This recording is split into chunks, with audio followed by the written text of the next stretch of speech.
Elisa telah berbicara kepada perempuan yang anaknya dihidupkannya kembali.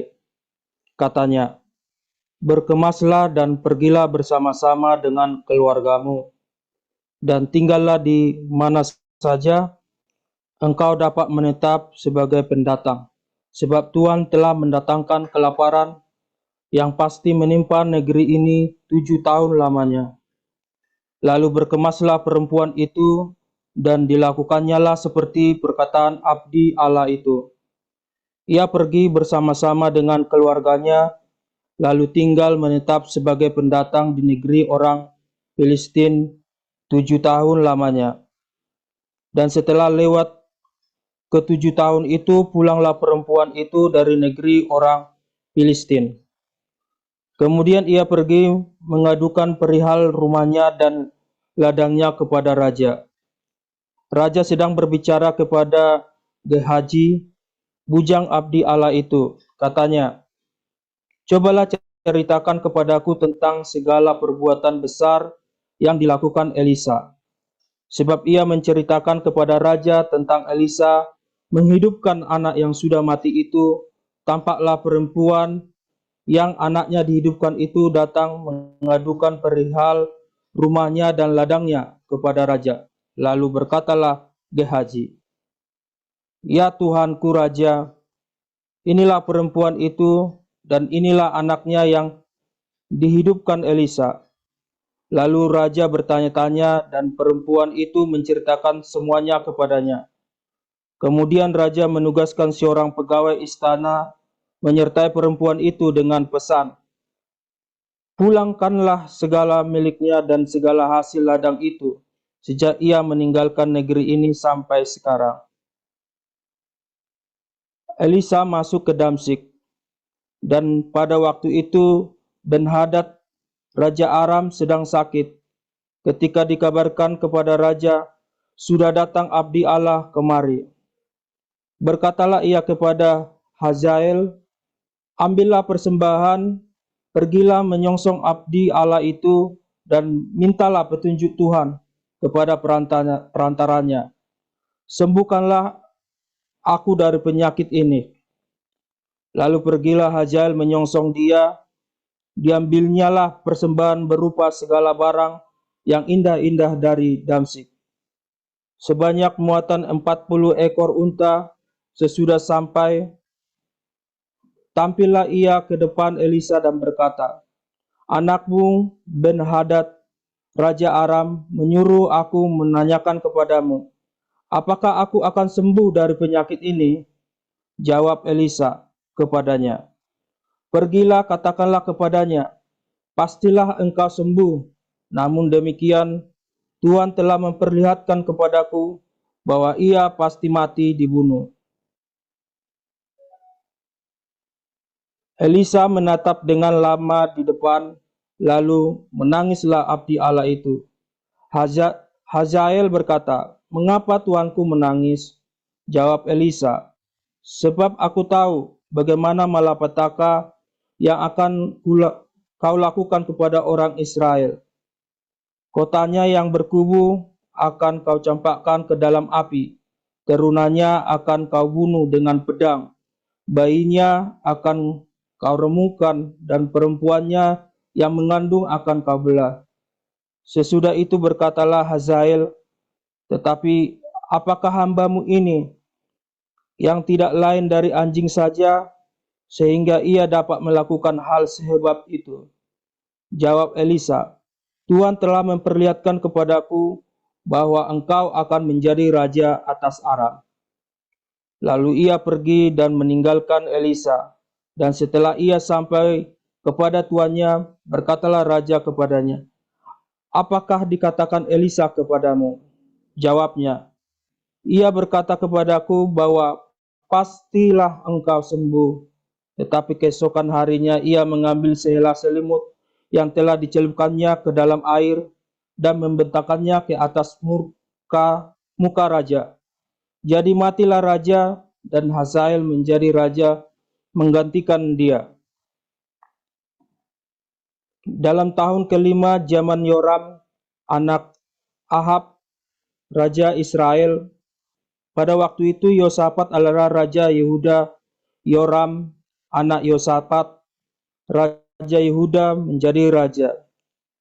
Ia berumur 32 tahun pada waktu ia menjadi raja, dan 8 tahun lamanya ia memerintah di Yerusalem.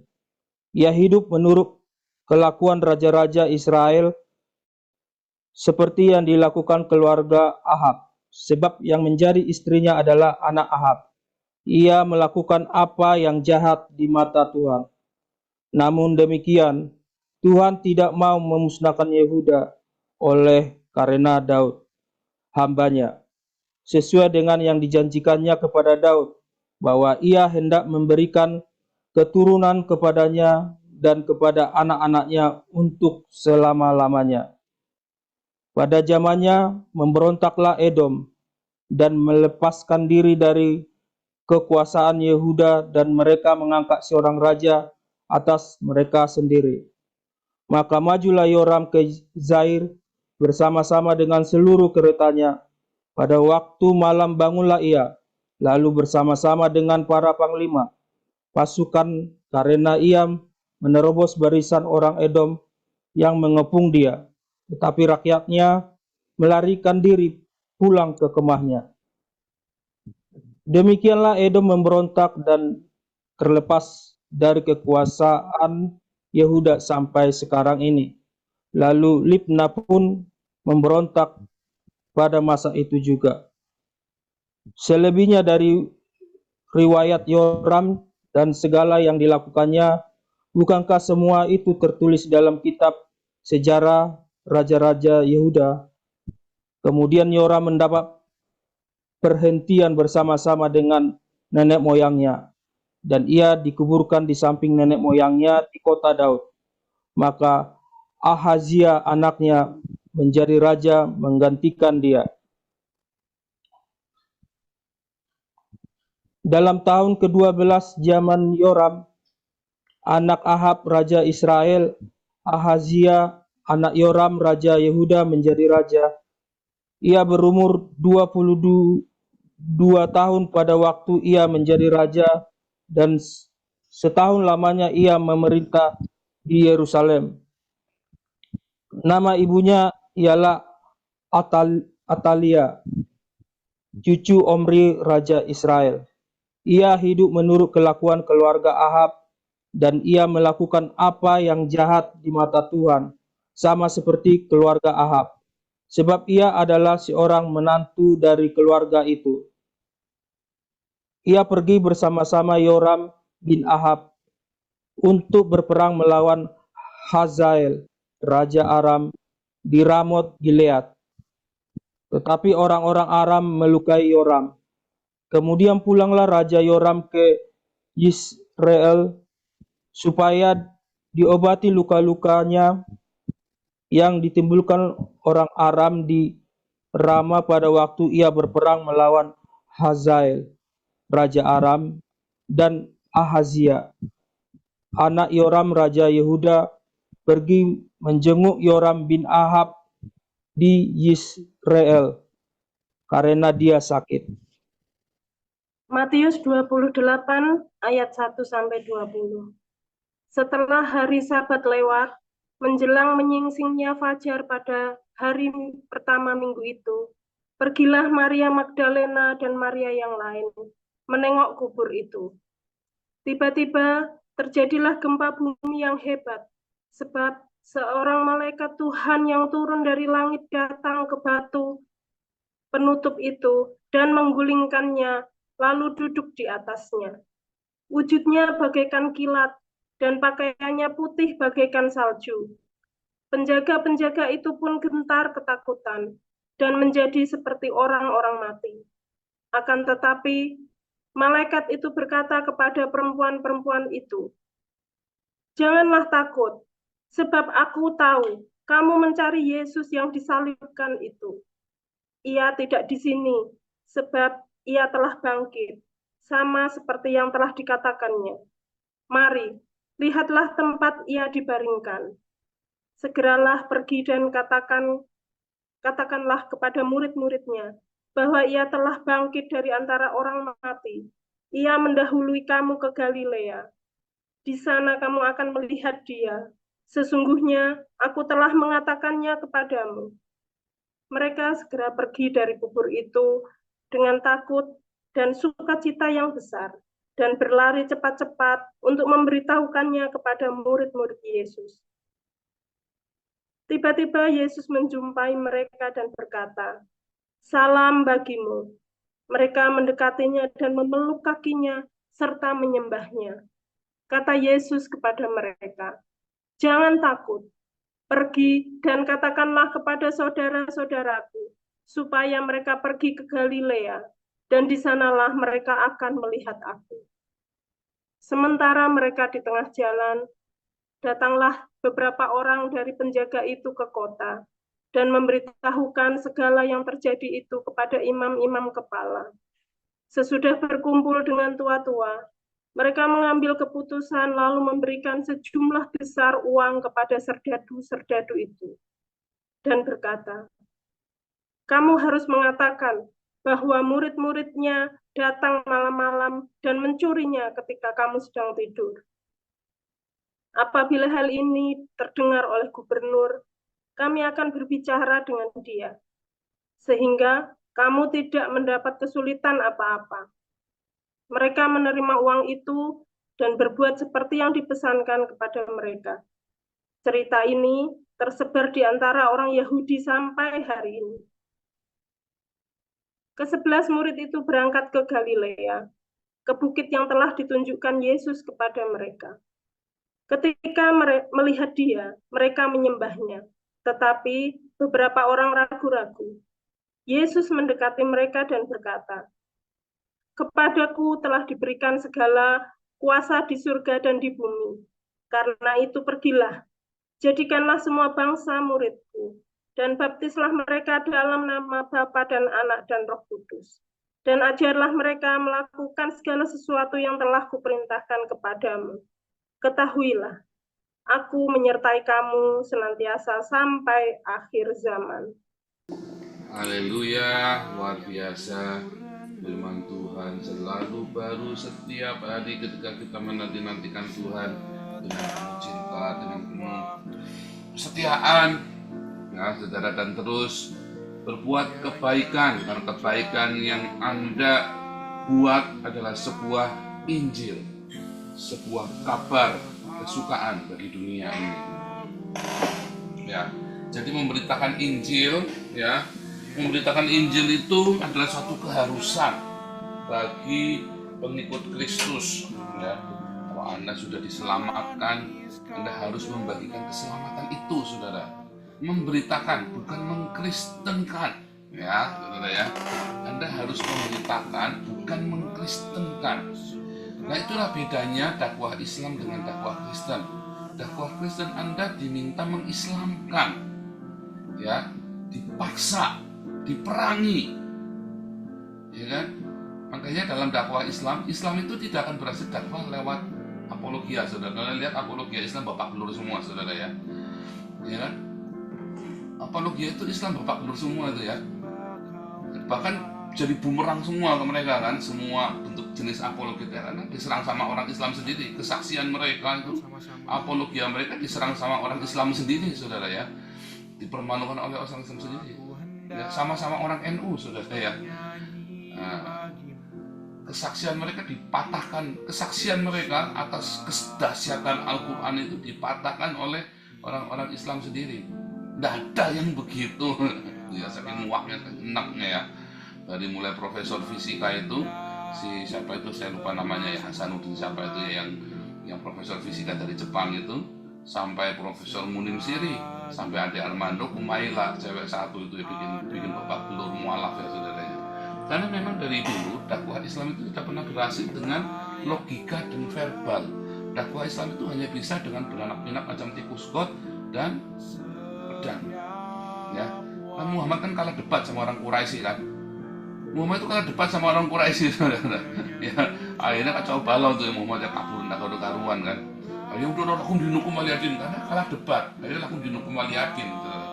Ya kan, kalau orang Islam di Indonesia kalah debat lapor polisi atau halal darahmu, saudara. Tapi kalau di dalam dakwah Kristen, kamu itu bukan mengkristenkan, tidak boleh, saudara. Kamu tidak boleh mengkristenkan, saudara. Kamu hanya boleh memberitakan tentang Yesus. Jangan pernah kamu berambisi untuk mengkristenkan, saudara. Ya, kenapa? Karena hanya Roh Kudus, ya, yang akan membuat mereka menjadi seorang pengikut Kristus, bukan Anda, bukan saya. Jadi kalau ada seorang pendeta, ya dulu ya, wah jangan panggil nama saya, kalau saya tidak dalam setengah jam bisa mengkristenkan orang ini. Makanya akhirnya palsu semua orang Kristennya, ya. Orang Kristen yang dia baptis itu semua itu berapa, dia pamer, yang suka dipamerin di Facebooknya dia dulu, ya, abab semua pada balik Islam semua, saudara, karena dia mengkristenkan. Ya belum, kalau dia tidak mau, antara dia dimarahi sama dia, orangnya ditakut-takutin, dimarahin, atau dikasih uang, saudara. Itu ada lagu lama, saudara, ya belum semua, sehingga akhirnya dakwah itu ya menjadi bisnis foto-foto supaya orang nyumbang, ya kan? Itu saya tahu itu sudah lama sekali. Dulu Bu Vivin tak omongin, hati-hati Bu Vivin, bandel ya, colongan semua kan. Kita pernah ya, 15 orang ternyata sudah ada 15 orang yang dibaptis oleh komunitas kita dulu ya, melalui Bu Vivin itu ternyata sudah dibaptis 15 kali juga oleh orang lain ya. Saya bilang hati-hati loh orang ini loh, saya bilang hati-hati loh. Saya tahu, saudara, karena saya begitu melihat orangnya, caranya begini, saya bilang loh, itu kelas kita dulu, ya, waduh, saudara ya, waduh sudah, katanya sudah dibaptis 15 kali, saudara ya, dibaptis sana sini, setiap kali dibaptis sama duit. Karena waktu itu bandel ya Bu Vivin ya, nggak mau dengarkan saya, saudara. Itu tuh sudah dari saya penginjilan ke orang-orang Islam 2015 ya, saya fokus penginjilan orang Islam itu sudah mulai dari 2015, saudara. Ya, komunitas itu, waduh, saudara, serem itu ya. Nah itu yang saya tentang, karena orang ini yang bisnis ini juga dari Islam, saudara. Jadi nampaknya dia juga jadi Kristen itu untuk mendapat uang, dan itu sama sekali tidak diperbolehkan, dan itu benar-benar hal itu hal yang jadah di dalam kekristenan, saudara. Karena ketika kamu menjadi pengikut Kristus, ya, kamu itu taruhannya adalah nyawamu, saudara. Kamu menjadi pengikut Islam itu taruhannya bukan nyawa, saudara, karena nggak akan ada orang Kristen mau bunuh kamu, saudara. Nggak ada, dari zaman ke zaman kalau kamu jadi Islam nggak akan ada yang bunuh kamu. Kalau ngomong ada itu bohong, saudara. Ya kan? Karena kan memang Islam itu harus ditakwan dengan kebohongan. Tapi kalau kamu menjadi pengikut Kristus, banyak orang mau bunuh kamu, terutama orang-orang Islam. Ya, 1-2 dari agama lain itu karena kebodohan. Biasanya terus dia kalau dikasih tahu ya terus dia mundur. Biasanya menasihati juga temannya, misalnya orang kelenteng, dia tradisi kelenteng yang kolot gitu ya, lalu anaknya jadi Kristen, pertama kamu tak apa nih, gue bunuh. Tapi setelah dikasih tahu sesama orang kelenteng yang nggak jadi, sudah biasanya malah diterima ya. Lalu ada tetangga saya dulu kan orang kelenteng, saudara, saya injili benar-benar bertobat, saudara ya, bertobat, lalu adiknya ikut dia mau dibunuh sama bapaknya. Ya kan, bapak orang kelenteng dibalok, saudara, digebuki, saudara ya. Yang menasihati juga orang kelenteng lagi, saudara. Karena orang kelenteng tidak ada kamu jadi Kristen kamu dibunuh, tidak ada. Malah di dalam kelenteng itu, di Banjaran itu ya, di Warna itu ada patungnya Bunda Maria, ada patungnya Santo Yosef, saudara. Jadi buat mereka Maria itu udah dewi seperti Kuan Im, dewi belas asih seperti Kuan Im. Santo Yosef itu ya dewa yang belas asih, sama saja bagi mereka. Jadi ada patungnya Dewi Kuan Im sama Dewi Maria sama Dewi Yosef, saudara. Ada Dewa Yesus juga di dalam kelenteng, saudara ya. Ada, itu beneran ada, boleh cek itu ya. Enggak ya, saya nggak tahu sekarang masih ada apa nggak ada ya. Tapi saya sampai ketawa, sampai nanya, ada patung Bunda Maria di situ. Itu kan Dewi. Loh, di Bali juga sama ya. Bunda Maria dengan Santo Yosef dengan Yesus diperlakukan sebagai dewa dewi, sama seperti dewa dewi yang lain yang mereka sembah, saudara. Ya kan? Jadi ogoh-ogoh itu, Anda pernah lihat ogoh-ogoh di Bali, ogoh-ogoh Ibu Maria sama ogoh-ogoh Ibu Maria gendong Yesus, saudara? Ada itu ogoh-ogoh itu, saudara. Ogoh-ogoh itu kalau hari raya Nyepi dibakar, saudara ya. Ada itu di Bali itu, saudara. Nanti berlaku sebagai dewa-dewi, mereka sama. Ya, tapi kalau khusus kamu dari Islam kamu pindah Kristen, kamu tuh benar-benar bisa dibunuh kayak Yudi Mulyana kan, kejar-kejar mau dibunuh kan. Ya, Ali Makhlus kan sampai sembunyi mau dibunuh. Agustan itu dulu yang mau telepon saya mau dibunuh ya, saudara ya. Telepon saya terus sama Hani Christian mau dibunuh. Karena memang ada tertulis ya, barang siapa murtad bunuhlah. Ya, sekalipun itu orang tuanya atau anaknya. Nah, bagaimana dalam Kristen? Nggak bisa. Karena bahkan kamu agamanya Kristen saja bisa saja kamu tidak percaya dan kamu tidak masuk surga. Sehingga kamu hanya bisa datang kepada Bapa, datang kepada Yesus, ya, hanya karena Roh Kudus yang menggerakkan orang itu, saudara. Sehingga tugas kita itu hanya sampai memberitakan. Nah, ingat-ingat ya, saudara ya, jangan pernah berambisi untuk mengkristenkan orang tuamu. Jangan berambisi mengkristenkan anakmu, saudaramu, tetanggamu. Ya, jangan berambisi untuk mengkristenkan. Karena nanti ya kamu dapat kekecewaan. Oh, saya akan kristenkan dia dengan cara menikahi. Kamu kecewa, saudara. Dia menjadi Kristen bukan Yesus mencintai Tuhan itu bukan karena dia mencintai Tuhan, tapi karena ya udah mau kawin, udah telanjur diperawani, saudara. Iya kan? Atau dia udah telanjur, saya sudah telanjur cinta sama dia. Yang kamu laki-laki, kamu jadi Kristen, karena telanjur. Artimu jauh, diajak ngomong nggak ngerti. Ya pokoknya semua agama kan sama baik, kan enggak, saudara. Jadi ketika Anda mau menjadi seorang Kristen, ya, Anda jangan karena pernikahan, jangan karena sesuatu yang lain, saudara ya. Selain karena kamu mengalami Tuhan sendiri. Jangan ada alasan lain, saudara. Kamu menjadi seorang Kristen sebaiknya karena pengalaman Tuhan, karena kamu percaya. Sebab kalau enggak kamu juga menjadi seorang Kristen yang enggak jelas. Dan bisa-bisa orang-orang ini banyak yang jadi pengkhianat ya, saudara ya. Orang-orang ini kemudian menjadi pengkhianat. Walaupun ada juga yang jadi sungguh-sungguh ya, kayak istri Yusuf Roni itu menjadi Kristen karena pohon Natal, saudara. Ya, tapi kan jadi sungguh-sungguh kan. Yusuf Roni juga kan jadi Kristen kan juga bukan karena sesuatu, ya kan, tetapi karena dia ada pengalaman berinteraksi dengan orang Kristen lalu tertarik, ya saudara ya. Nah, pemberitaan itu adalah sebuah berita sukacita, ya kan, mulai dari kamu kasih makan, kan berita sukacita. Tapi waktu kamu kasih makan, kamu tidak boleh iming-iming, jadikan dia Kristen dengan iming-iming, saudara, nggak boleh.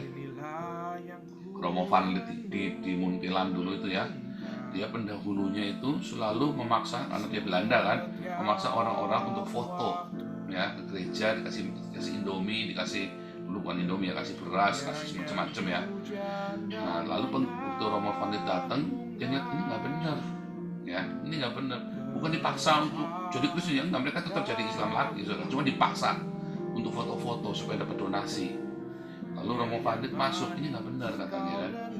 Akhirnya Romo Pandit benar-benar membuat klinik, dia bikin sekolah, anak-anak di sekolah ini dia dikasih makan, saudara. Nggak pernah dibawa ke gereja, gerejanya kosong. Lalu orang ini bertanya, kenapa kamu nggak pernah bawa kita ke gereja? Loh, kamu kan bukan Kristen, kamu Islam. Lah iya, tapi kamu pengen ke gereja, boleh nggak? Ya boleh. Akhirnya mereka datang ke gereja sendiri. Akhirnya hari ini daerah Muntilan sampai ke daerah Sleman itu ya, ada satu daerah Kristen yang kamu tidak mungkin bisa Islamkan itu, saudara. Tidak mungkin kamu bisa Islamkan dan tidak ada musola di sana. Masjid nggak ada, musola nggak ada. Sampai Salib Putih dia kemudian dipaksa kemarin ya sama pemerintah, dipaksa bikin masjid. Padahal nggak ada yang sholat di situ, masjidnya kosong. Yang sholat pada dari kota Salatiga, yang Muntilan yang sholat dari kota, saudara, dari tempat lain. Akhirnya kan, nah itulah. Nah, saudara, ketika kamu memberitakan, kamu tuh harus memberitakan dengan kesaksian hidupmu, saudara. Dan kamu tidak boleh menceritakannya dengan kebohongan. Karena nanti orang akan kecewa dan orang tidak akan mendapatkan kesaksian yang benar. Namanya bersaksi itu, kamu tidak boleh bersaksi dusta, saudara. Kesaksian yang kamu kita ucapkan ya tentang Tuhan Yesus kita yang kita sembah, harus kesaksian yang benar yang kamu alami ya. Dan sebuah kesaksian Ketika kamu membagi hidupmu, membagi berasmu, membagi makananmu, itu adalah kesaksian yang paling benar. Jadi tidak cuma omdo, tidak cuma ngoceh. Ya, kamu cuma ngoceh ya, waduh ini orang agama Kristen yang paling baik, salah. Tuhan Yesus sangat baik. Habis itu kamu berbagi. Tuhan Yesus melakukan itu ya. Dalam kesaksian, dalam pemberitaan pengajarannya, Tuhan Yesus selalu membagi makanan. Para rasul dalam kesaksiannya selalu membagi makanan. Makanya gereja kebanyakan khotbah, tapi nggak pernah bagi makanan. Itu gereja nggak beda sama Mario Teguh. Nggak beda sama gerejanya gereja motivator, bukan gereja, ya kan, bukan gereja yang ada Roh Kudusnya. Karena di mana Roh Kudus bekerja, di situ ada makanan dibagikan, saudara. Selalu ya, selalu. Makanya perjamuan Tuhan itu, tadi malam kita belajar tanya di HBJ 3 ya, perjamuan Tuhan itu di Habis beberapa kali saya ajarkan. Dulu kita pernah belajar juga ya. Perjamuan Tuhan itu bukan dengan segelas kecil anggur dan sekerat roti, bukan, tapi benar-benar makan. Kisah Rasul 2, Kisah Rasul 4, ya. Tuhan Yesus memberi makan 5.000 orang, 4.000 orang, itu benar-benar makan, saudara ya. Dan itu sudah dicontohkan. Jadi ketika Anda ya bikin persekutuan doa di rumah, harus makan, saudara. Harus makan. Ya, yang punya uang banyak ya harus menyediakan makanan ya, urunan, supaya orang-orang yang Anda undang yang miskin itu bisa makan dengan puas ya, saudara. Itu penting ya, itu penting. Masalah makanan itu penting. Makanya kita di Den Haag itu, kita setelah koinonia ada 20 orang, ada 40 orang, ada 60 orang, 120 orang pun kita makan, saudara. 120 orang pun kita makan. Harus makan, ya saudara ya. Karena memberi makan, ya, apalagi komunitas kita kan sekarang lebih dari separuh ya. Komunitas kita itu mungkin 70% adalah orang-orang gelandangan, saudara. Ya kita kasih makan. Itulah bersaksi, itulah sebuah kesaksian. Dan saya selalu cerita kenapa saya memberi makan. Karena saya dulu juga miskin. Ya kan? Kenapa kita memberi makan? Karena saya juga miskin. Kita butuh makanan, itu penting, saudara ya. Sehingga orang-orang ini tidak digerakkan untuk melakukan kriminalitas. Kalau dia kenyang, udah kenyang, mau apa ya udah, tinggal dia cari kerjaan untuk dignity-nya dia. Dan beberapa orang juga ikut membantu kita sekarang ya. Orang-orang gelandangan ini sekarang membantu di gereja, saudara ya. Bantu. Ya, saudara ya. Luar biasa. Kerja bakti sama-sama kita, saudara. Sama-sama kita saling melayani. Gitu, saudara. Walaupun ada beberapa yang justru malah orang Kristen sudah lama malah kurang greget ya sekarang ya, saudara, kurang greget ya, karena sebetulnya mereka juga belum Kristen hatinya, agamanya Kristen. Ya, banyak sekali kan gereja-gereja yang kita memberi makan kan, karena agamanya Kristen tapi hatinya tuh jauh dari Tuhan. Ketika hatimu melekat sama Tuhan, kamu ke gereja, kamu pasti ingin melakukan sesuatu untuk berbagi dengan sesama. Tapi sekarang kan kalau kamu ke gereja, kamu motifnya apa? Saya pengen main musik, saya pengen tampil, pengen khotbah, pengen aktualisasi diri. Sebenarnya kalau kamu ke rumah Tuhan dan tidak ada gerakan di hatimu untuk kamu bisa berbagi dengan sesama, ya kamu sebenarnya di gereja itu kamu tidak ketemu Tuhan, saudara. Ya ketemunya sama pendeta, ketemunya sama empu, sama sahabat. Kadang-kadang wewe gombel pun di gereja, saudara. Kadang-kadang suami pun di gondol wewe gombel kan di gereja kan. Iya kan? Iya. Nah, itu kenyataan, saudara ya. Kadang-kadang istrimu kan di gondol berondong kan di gereja. Nah, itu isinya pendeta-pendeta yang digondol sama pengerjanya, sama berondongnya. Ya kan? Banyak, saudara, jangan ngomong nggak ada. Karena kamu tidak memberi makan. Karena gerejamu tidak memberi makan. Gerejamu nganggur. Gerejamu itu cuma paguyuban. Makanya ayo, kesaksian, pemberitaan Injil harus selalu ada makan, saudara. Harus selalu ada makan. Harus, saudara. Itu sudah diberi contoh. Di mana ada revival, di situ kita memberi makan. Itu wajib, saudara, memberi makan itu ya. Jangan sampai diambil alih oleh agama lain. Apalagi Buddha Suci itu kan aktif sekali ngasih makan, saudara. Oh, itu kan Buddha Suci. Kalau kita ngasih makan, apa bedanya Buddha Suci? Nah iya, Buddha Suci saja ngasih makan. Kamu orang Kristen malah nggak ngasih makan. Jadi kan kamu edan. Kristennya Kristen nggak jelas, saudara. Orang Islam saja dia jadi sedekah sekarang ya, 2,5% untuk kasih makan juga kan. Tapi kamu orang Kristen nggak kasih makan, berarti kamu kan lebih parah daripada orang Islam dan orang Buddha ini, saudara. Bolak-balik saya selalu bilang promosiin kelenteng Tuban itu. Kelenteng Tuban itu makanannya itu ngeri, saudara ya. Ngasih makan itu seberapapun orang datang pasti kasih makan. Makanya kita mau bikin depot di Surabaya. Ya, kita mau bikin depot supaya setiap orang datang kapanpun bisa makan di situ gratis. Itu kan perintah Tuhan Yesus, saudara. Harusnya kan gereja yang melakukannya. Lah kok jadi kelenteng yang melakukannya, saudara? Harusnya kamu malu gereja. Oh, saya mau malu udah lama ya. Saya sudah lama malu, saudara. Makanya saya kalau ditanya ya, kamu kalau sudah punya uang banyak, kamu pengen apa? Saya pengen kasih makan orang. Karena itulah perintah Tuhan yang dilalaikan, diabaikan oleh gereja. Itu adalah kabar sukacita yang diabaikan oleh gereja. Ketika orang Islam mengacungkan parang untuk berdakwah, seharusnya orang Kristen mengulurkan tangannya memberi makan untuk berdakwah. Itu yang benar, saudara. Mengapa ada wilayah-wilayah Kristen bisa diislamkan di zaman dulu, sekarang udah nggak bisa? Ya karena waktu itu gereja lalai, gereja tidak memberi makan, gereja itu malah sibuk meres rakyat, narik pajak 10%, saudara. Ngeri, saudara. Pajak pemerintah 20-30%, bahkan 40%, ditambah pajak gereja 10%, saudara. Belum lagi persembahan-persembahan lain yang kamu harus bawa ke gereja. Sementara jemaat udah miskin sekali.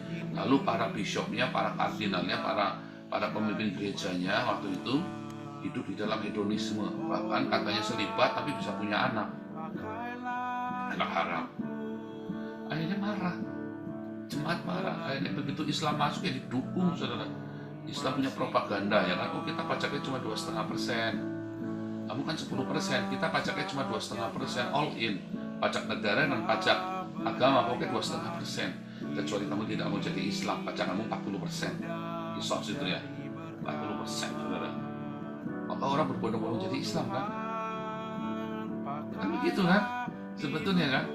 Sebetulnya gereja itu ya hanya memungut pajak dari orang kaya, saudara. Dan untuk diberikan kepada orang miskin. Sebetulnya itu begitu, saudara. Tapi kita kebalik kan? Rakyat miskin pun paksa kan? Makanya akhirnya kerajaan Kristen Yaman, kerajaan Kristen Syria, kerajaan Kristen yang di Alexandria dengan mudah diislamkan. Kerajaan Kristen Bizantin dengan mudah diislamkan. Tetapi mengapa sampai dengan hari ini Eropa Barat tidak bisa diislamkan? Karena gereja tahu bertobat. Ya, semua gereja bertobat. Ya, mereka memberi makan. Ya kan? Ini kan sekarang coba lihat yang di kita kasih makan itu.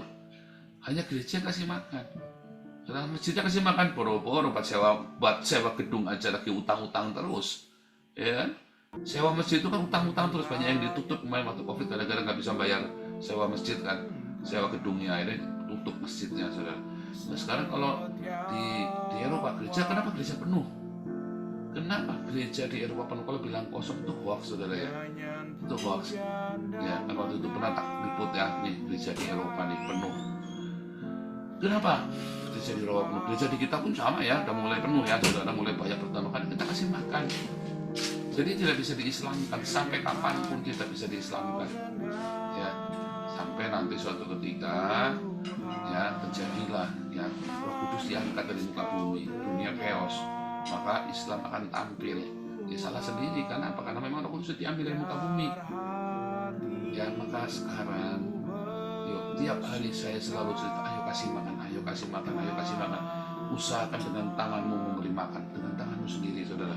Kalau kamu tidak bisa, tidak ada waktu, uangmu kasihkan, saudara, ke gereja yang memberi makan atau ke yayasan yang memberi makan seperti Damaris, Gunung Pagi, ya Taman Kasih, jalan yayasan-yayasan kita kelola. Ayo, saudara, jangan kamu sampai dimarahi Tuhan karena kamu menahan uangmu, saudara.